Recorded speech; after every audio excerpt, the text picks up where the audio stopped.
आइए दोस्तों, आज सुनते हैं हम रमा एकादशी व्रत कथा तथा इसकी पूजा विधि। शुरुआत करते हैं रमा एकादशी व्रत कथा से। प्राचीन काल में मुकुचंद नाम का एक राजा था। उसकी इंद्र के साथ मित्रता थी और साथ ही यम, कुबेर, वरुण और विभीषण भी उसके मित्र थे। यह राजा बड़ा धर्मात्मा, विष्णु भक्त और न्याय के साथ राज्य करता था। उस राजा की एक कन्या थी जिसका नाम चंद्रभागा था। उस कन्या का विवाह चंद्रसेन के पुत्र शोभन के साथ हुआ था। एक समय वह शोभन ससुराल आया। उन्हीं दिनों जल्दी ही पुण्यदायिनी एकादशी रमा भी आने वाली थी। जब व्रत का दिन समीप आ गया तो चंद्रभागा के मन में अत्यंत सोच उत्पन्न हुआ कि मेरे पति अत्यंत दुर्लभ हैं और मेरे पिता की आज्ञा इतनी कठोर है। दशमी को राजा ने ढोल बजाकर सारे राज्य में घोषणा करवा दी कि एकादशी को भोजन नहीं करना चाहिए। ढोल की घोषणा सुनते ही शोभन को अत्यंत चिंता हुई, जो अपनी पत्नी से कहा, हे प्रिय, अब क्या करना चाहिए? मैं किसी प्रकार की भूख सहन नहीं कर सकूंगा। ऐसा उपाय बताओ कि जिससे मेरे प्राण बच जाएं, अन्यथा मेरे प्राण अवश्य चले जाएंगे। चंद्रभागा कहने लगी, हे स्वामी, मेरे पिता के राज में एकादशी के दिन कोई भी भोजन नहीं करता। हाथी, घोड़ा, ऊंट, बिल्ली, गौ आदि भी तृण, अन्न, जल आदि ग्रहण नहीं कर सकते। फिर मनुष्य का तो कहना ही क्या। यदि आप भोजन करना चाहते हैं तो किसी दूसरे स्थान पर चले जाइए, क्योंकि यदि आप यहीं रहना चाहते हैं तो आपको अवश्य व्रत करना पड़ेगा। ऐसा सुनकर शोभन कहने लगा कि हे प्रिय, मैं व्रत अवश्य करूँगा।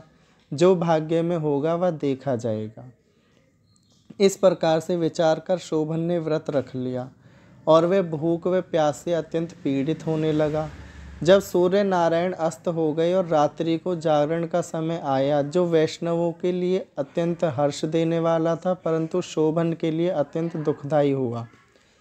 प्रातःकाल होते शोभन के प्राण निकल गए। तब राजा ने सुगंधित काष्ठ से उसका दाह संस्कार करवाया, परंतु चंद्रभागा ने अपने पिता की आज्ञा से अपने शरीर को दग्ध नहीं किया और शोभन की अंत्येष्टि क्रिया के बाद ही अपने पिता के घर में रहने लगी। रमा एकादशी के प्रभाव से शोभन को मद्रांचल पर्वत पर धन धान्य से युक्त तथा शत्रुओं से रहित एक सुंदर देवपुर प्राप्त हुआ।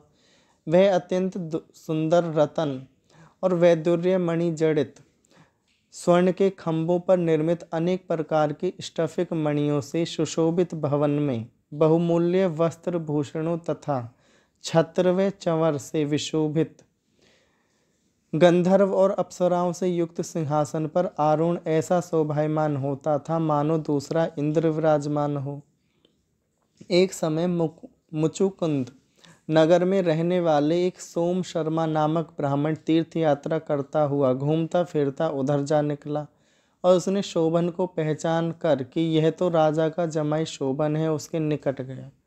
शोभन भी उसे पहचान कर अपने आसन पर उठकर उसके पास आया और प्रणाम आदि करके कुशल प्रश्न किया।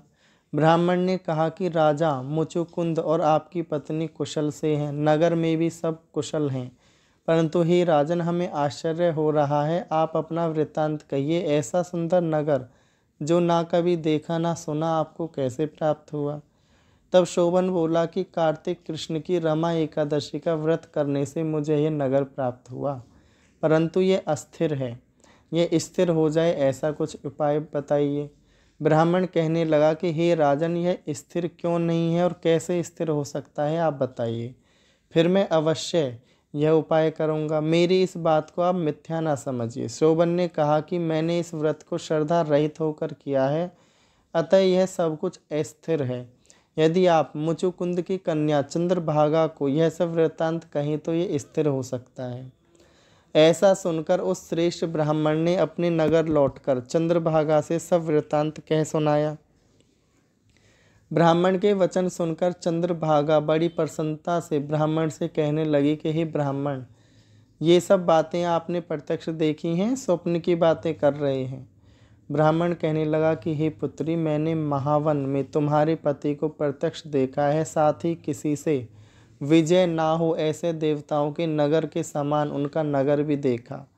उन्होंने यह भी कहा कि यह स्थिर नहीं है, जिस प्रकार वह स्थिर रह सके सो उपाय करना चाहिए। चंद्रभागा कहने लगी कि हे विप्र, तुम मुझे वहाँ ले चलो, मुझे पतिदेव के दर्शन की तीव्र लालसा है। मैं अपने किए हुए पुण्य से उस नगर को स्थिर बना दूंगी। आप ऐसा कार्य कीजिए जिससे उनका हम और हमारा संयोग हो, क्योंकि वियोगी को मिला देना महान पुण्य है। सोम शर्मा यह बात सुनकर चंद्रभागा को लेकर मदरांचल पर्वत के समीप वामदेव ऋषि के आश्रम पर गया।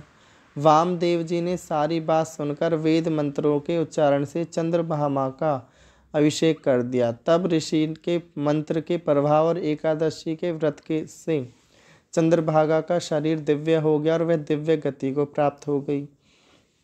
इसके बाद बड़ी प्रसन्नता के साथ अपने पति के निकट गई। उनकी प्रिय पत्नी को आते देखकर शोभन अति प्रसन्न हुआ और उसे बुलाकर अपनी बाईं तरफ बिठा दिया। चंद्रभागा कहने लगी कि हे प्राणनाथ, आप मेरे पुण्य को ग्रहण कीजिए। अपने पिता के घर जब मैं 8 वर्ष की थी तब से विधि पूर्वक एकादशी के व्रत को श्रद्धापूर्वक करती आ रही हूँ। इस पुण्य के प्रताप से आपका यह नगर स्थिर हो जाएगा तथा समस्त कर्मों से युक्त होकर प्रलय के अंत तक भी यह रहेगा।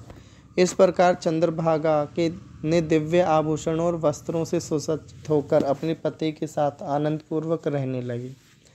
हे राजन, यह मैंने रमा एकादशी का महात्म्य कहा है। जो मनुष्य इस व्रत को करते हैं उनके ब्रह्म इत्यादि समस्त पाप नष्ट हो जाते हैं। कृष्ण पक्ष और शुक्ल पक्ष दोनों की एकादशियां समान हैं, इनमें कोई भेदभाव नहीं, दोनों समान फल देती हैं। जो मनुष्य इस महात्म्य को पढ़ते व सुनते हैं वे समस्त पापों से छूटकर विष्णु लोक को प्राप्त होते हैं।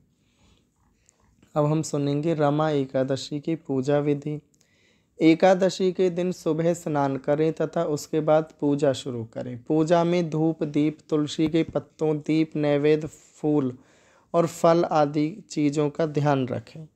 इस दिन भगवान विष्णु को पीले वस्त्र और फूलों से श्रृंगार करना चाहिए। एकादशी व्रत का पारण द्वादशी की तिथि पर करना चाहिए।